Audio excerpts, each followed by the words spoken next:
بسم اللہ الرحمن الرحیم۔ شروع اللہ کے نام سے جو بڑا مہربان اور نہایت رحم کرنے والا ہے۔ ہر رات یہ 3 صورتیں پڑھیں اور سو جائیں، صبح پورا گھر اللہ کی نعمتوں اور مال و دولت سے بھر جائے گا۔ محترم ناظرین، آج کے دور میں لوگ صرف پیسے کو ہی سلام کرتے ہیں، لیکن اصل زندگی میں صرف پیسہ ہی نہیں ہے۔ پیسے سے انسان دنیا کو کما لیتا ہے لیکن آخرت نہیں کما سکتا۔ آخرت صرف اور صرف اللہ کی عبادت سے ہی کمائی جا سکتی ہے۔ ہر مسلمان کو چاہیے کہ پیسہ کمانے کے ساتھ ساتھ اللہ کی عبادت کو بھی جاری رکھے تاکہ ساتھ ساتھ آخرت بھی کمائی جا سکے۔ ویسے تو اللہ تعالیٰ کی عبادت انسان ہر وقت کر سکتا ہے۔ نماز، روزہ، حج، زکوٰۃ یہ بھی ارکان اسلام ہے جن کے ذریعے اللہ تعالیٰ کی عبادت کی جا سکتی ہے، لیکن تسبیح، ذکر، تمہید، تحلیل یہ بھی اللہ تعالیٰ کی عبادت کا ایک بہت ہی بہترین ذریعہ ہے۔ ان میں تلاوت قرآن پاک بھی نمایاں حصول عبادت کا ایک اہم ذریعہ ہے، جس کے ذریعے انسان چلتے پھرتے اس کلام پاک کی صورتوں کی تلاوت کر کے اللہ تعالیٰ کی قرب کا حقدار بن سکتا ہے، کیونکہ کلام پاک بہت ہی بابرکت کتاب ہے جس کو یاد کرنے والے حافظ اس کی صورتوں کی چلتے پھرتے تلاوت کرتے ہیں اور اللہ تعالیٰ کا ذکر و اذکار کرتے ہیں، وہ ہر وقت اللہ کی رحمت کے سائے میں ہوتے ہیں اور اللہ تعالیٰ ان پر خاص رحمتیں اور برکتیں نازل فرماتا ہے۔ لیکن دن کے مختلف اوقات میں انسان حصول رزق کے لیے مارا مارا پھرتا ہے اور اللہ کی عبادت میں کوتاہی کرتا ہے، لیکن رات کے وقت سکون اور اطمینان سے اللہ کو یاد کرنے کا مزہ ہی الگ ہے۔ جو لوگ رات کو سکون اور اطمینان سے بیٹھ کر اللہ تعالیٰ کا ذکر، اس کی تسبیح، تمہید، دلیل اور قرآن پاک کی تلاوت کر کے اس کی رحمت کے طلبگار ہوتے ہیں تو وہ اپنی زندگی میں ہر چیز پا لیتے ہیں جس کی وہ خواہش کرتے ہیں۔ ان کو قدم قدم پر کامیابیاں ملتی ہیں، اللہ تعالیٰ کی نعمتیں ان پر بے شمار نچھاور کی جاتی ہیں، ان کو مال و دولت کے فراوانی نصیب ہوتی ہے، وہ ہر مقصد میں کامیاب ہوتے ہیں، کیونکہ رات کے وقت میں اس طرح کی عبادت کرنا ہمارے ایمان کا اللہ تعالیٰ کے ساتھ جڑنے کا ایک بہترین موقع ہوتا ہے۔ تو ہمارا آج کا وظیفہ اللہ تعالیٰ کے پیارے کلام پاک سے بہت ہی چھوٹی صورتوں کا وظیفہ ہے کہ جس سے اللہ تعالیٰ کے ساتھ تعلق مضبوط ہوتا ہے۔ قرآن کی ان صورتوں کی تلاوت جن میں بہت گہرے فضائل، برکات، کمالات ہیں، جب ہم ان صورتوں کو پڑھتے ہیں تو ہم بظاہر صرف لفظ ہی نہیں پڑھتے بلکہ ہم اللہ کے ساتھ جڑ رہے ہوتے ہیں۔ ہمیں اللہ تعالیٰ کی رحمت، اس کی ہدایت، اس کی وحدانیت اور اس کی حاکمیت کی یاد دلائی اور ہمیں اپنے اعمال اور ارادوں پر غور کرنے کی ترغیب دی جاتی ہے۔ تو ناظرین، رجب اللہ کا بہت پیارا مہینہ ہے، دعاؤں کی قبولیت کا مہینہ ہے۔ رجب کی ہر رات قرآن پاک کی ان 3 صورتوں کو پڑھ کر سوئیں تو آپ پر اللہ تعالیٰ کی خاص کرم نوازیاں ہونا شروع ہو جائیں گی۔ ناظرین کرام، یوں تو قرآن پاک میں نازل کی گئی ہر ایک صورت، بلکہ ہر ایک آیت، ہر ایک لفظ، ہر ایک حرف اللہ سبحانہ و تعالیٰ کی عظمت اور بزرگی کا اعلان کر رہا ہے، لیکن یہ ایسی مبارک صورتیں ہیں جو کہ اللہ نے خاص غریبوں کو نوازنے کے لیے قرآن پاک میں نازل فرمائی ہیں۔ جو بھی روزانہ رات کو سونے سے پہلے ان صورتوں کو پڑھنے کا معمول بنا لیتا ہے تو چند ہی دنوں میں وہ امیر سے امیر تر ہو جاتا ہے۔ لوگ اس کے اوپر برستی دولت کی بارش دیکھ کر حیران ہو جاتے ہیں۔ ان صورت مبارکہ میں اللہ تعالیٰ کی وحدانیت، اس کی کثیر عطا اور اللہ تعالیٰ سے سیدھے راستے کی طلب، گناہوں سے بچنے اور نیکی پر چلنے کی تمنا اور اس کا فضل بیان ہے، اور ان کو پڑھنے کی بار بار تاکید فرمائی گئی ہے۔ چنانچہ اللہ تبارک و تعالیٰ نے بارہا قرآن پاک میں اپنے نبی آخر الزماں اور آپ کے اصحاب کی اور تمام مومنین کو جس عمل کو بار بار کرنے کی تاکید فرمائی ہے وہ اللہ تعالیٰ کا شکر ادا کرنا ہے۔ سورہ بقرہ میں ارشاد ربانی ہے، پس تم میرا ذکر کرو، میں تمہیں یاد رکھوں گا، اور میرا شکر ادا کرو۔ اور سورہ ابراہیم میں فرمایا، اور جب تمہارے رب نے اعلان کیا کہ اگر تم شکر کرو گے تو میں تمہیں اور زیادہ دوں گا، اور اگر تم ناشکری کرو گے تو یقیناً میرا عذاب بہت سخت ہے۔ تو ناظرین، آج کے اس وظیفے میں بتائی گئی صورتوں میں اللہ تعالیٰ تعالیٰ کی حمد بھی بیان کی گئی ہے، اس کی وحدانیت کو بھی واضح کیا گیا ہے اور اس کی کثیر عطا کو بھی ملحوظ خاطر رکھا گیا ہے۔ ان صورتوں میں سب سے پہلی جو صورت ہے وہ سورہ فاتحہ ہے۔ سورہ فاتحہ کے بہت سے فضائل احادیث مبارکہ میں وارد ہیں، جو علماء کرام نے تفاسیر میں سورہ فاتحہ کے تحت بھی ذکر فرمائے ہیں۔ ان فضائل میں سے چند درج ذیل ہیں۔ سورہ فاتحہ 7 آیتوں پر مشتمل ہے، جن میں سے پہلی 3 آیت میں اللہ تعالیٰ کی حمد و ثنا ہے اور آخری 3 میں انسان کی طرف سے دعا و درخواست کا مضمون ہے، جو رب العزت نے اپنی رحمت سے خود ہی انسان کو سکھایا ہے، اور درمیانی ایک آیت میں دونوں چیزیں مشترکہ ہیں، کچھ حمد و ثنا کا پہلو ہے، کچھ دعا و درخواست کا۔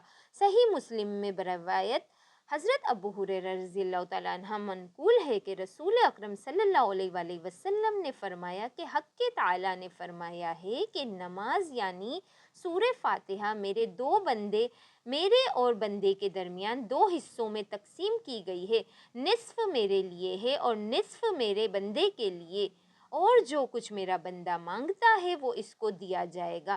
پھر رسول اللہ صلی اللہ علیہ وآلہ وسلم نے فرمایا کہ بندہ جب کہتا ہے الحمدللہ رب العالمین تو اللہ تعالیٰ فرماتا ہے کہ میرے بندے نے میری حمد کی ہے، اور جب وہ کہتا ہے الرحمن الرحیم تو اللہ تعالیٰ فرماتا ہے کہ میرے بندے نے میری تعریف و ثنا بیان کی ہے، اور جب بندہ کہتا ہے مالک یوم الدین تو اللہ تعالیٰ فرماتا ہے کہ میرے بندے نے میری بزرگی بیان کی ہے، اور جب بندہ کہتا ہے ایاک نعبد و ایاک نستعین تو اللہ تعالیٰ فرماتا ہے کہ یہ آیت میرے اور میرے بندے کے درمیان مشترک ہے، کیونکہ اس میں ایک پہلو حق تعالیٰ کی حمد و ثنا کا ہے اور دوسرا پہلو بندے کی دعا و درخواست کا۔ اس کے ساتھ یہ بھی ارشاد ہوا کہ میرے بندے کو وہ چیز ملے گی جو اس نے مانگی۔ پھر جب بندہ کہتا ہے اہدنا الصراط المستقیم، آخر تک تو حق تعالیٰ فرماتا ہے کہ یہ سب میرے بندے کے لیے ہے اور اس کو وہ چیز ملے گی جو اس نے مانگی۔ رسول کریم صلی اللہ علیہ وآلہ وسلم نے فرمایا کہ قسم ہے اس ذات کی جس کے قبضے میں میری جان ہے کہ سورہ فاتحہ کی نظریہ نہ تو رات میں نازل ہوئی، نہ انجیل اور زبور میں، اور نہ خود قرآن کریم میں کوئی دوسری صورت اس کی مثل ہے۔ نیز نبی کریم صلی اللہ علیہ وآلہ وسلم نے فرمایا کہ سورہ فاتحہ ہر بیماری کی شفا ہے۔ سورہ فاتحہ کے بعد اس وظیفے میں جو دوسری صورت ہے وہ بھی قرآن پاک کی بہت ہی پیاری اور مختصر سی صورت ہے، جسے حضور صلی اللہ علیہ وآلہ وسلم کی شان میں نازل کیا گیا۔ یہ صورت رزق، مال، اولاد اور دولت میں برکت کے لیے بہت ہی پیاری صورت ہے۔ اس صورت کی تلاوت کرنے والے کو کثیر مال عطا کیا جاتا ہے، اور دشمنوں سے نجات کے لیے بھی یہ صورت بہت ہی مجرب صورت ہے۔ اس صورت کا نام سورہ کوثر ہے۔ سورہ کوثر کے بعد اس وظیفے کی تیسری اور آخری صورت جو اللہ تعالیٰ کی وحدانیت بیان کرتی ہے، سورہ اخلاص ہے۔ ایک شخص نے رسول اللہ صلی اللہ علیہ وآلہ وسلم سے عرض کیا کہ میں سورہ اخلاص سے محبت کرتا ہوں، تو آپ صلی اللہ علیہ وآلہ وسلم نے فرمایا کہ اس کی محبت تجھے جنت لے جائے گی۔ نیز ایک شخص نے کسی کو اس سورت کو پڑھتے ہوئے رات کے وقت سنا کہ وہ بار بار اسی کو دہرا رہا ہے۔ صبح کے وقت آ کر اس نے حضور پاک صلی اللہ علیہ وآلہ وسلم سے ذکر کیا، گویا کہ وہ اس سے ہلکے ثواب کا کام جانتا تھا۔ تو نبی صلی اللہ علیہ وآلہ وسلم نے فرمایا اس کی قسم جس کے ہاتھ میں میری جان ہے، یہ سورت 1/3 قرآن کے برابر ہے۔ مسند احمد کی روایت میں ہے کہ حضرت ابو ایوب انصاری رضی اللہ تعالیٰ عنہ نے فرمایا کیا تم میں سے کسی کو اس کی طاقت ہے کہ وہ ہر رات تیسرا حصہ قرآن کا پڑھ لیا کرے؟ صحابہ کرام کہنے لگے یہ کس سے ہو سکے گا؟ آپ نے فرمایا سنو، قل هو اللہ احد، الحق 2/3 قرآن کے برابر ہے۔ اتنے میں رسول اللہ صلی اللہ علیہ وآلہ وسلم بھی تشریف لے آئے۔ آپ صلی اللہ علیہ وآلہ وسلم نے سن کر فرمایا ابو ایوب سچ کہتے ہیں۔ سن ترمذی میں ہے کہ رسول مقبول صلی اللہ علیہ وآلہ وسلم نے صحابہ سے فرمایا جمع ہو جاؤ، میں تمہیں آج 1/3 قرآن سناؤں گا۔ لوگ جمع ہو کر بیٹھ گئے۔ آپ گھر سے تشریف لائے اور سورہ قل هو اللہ احد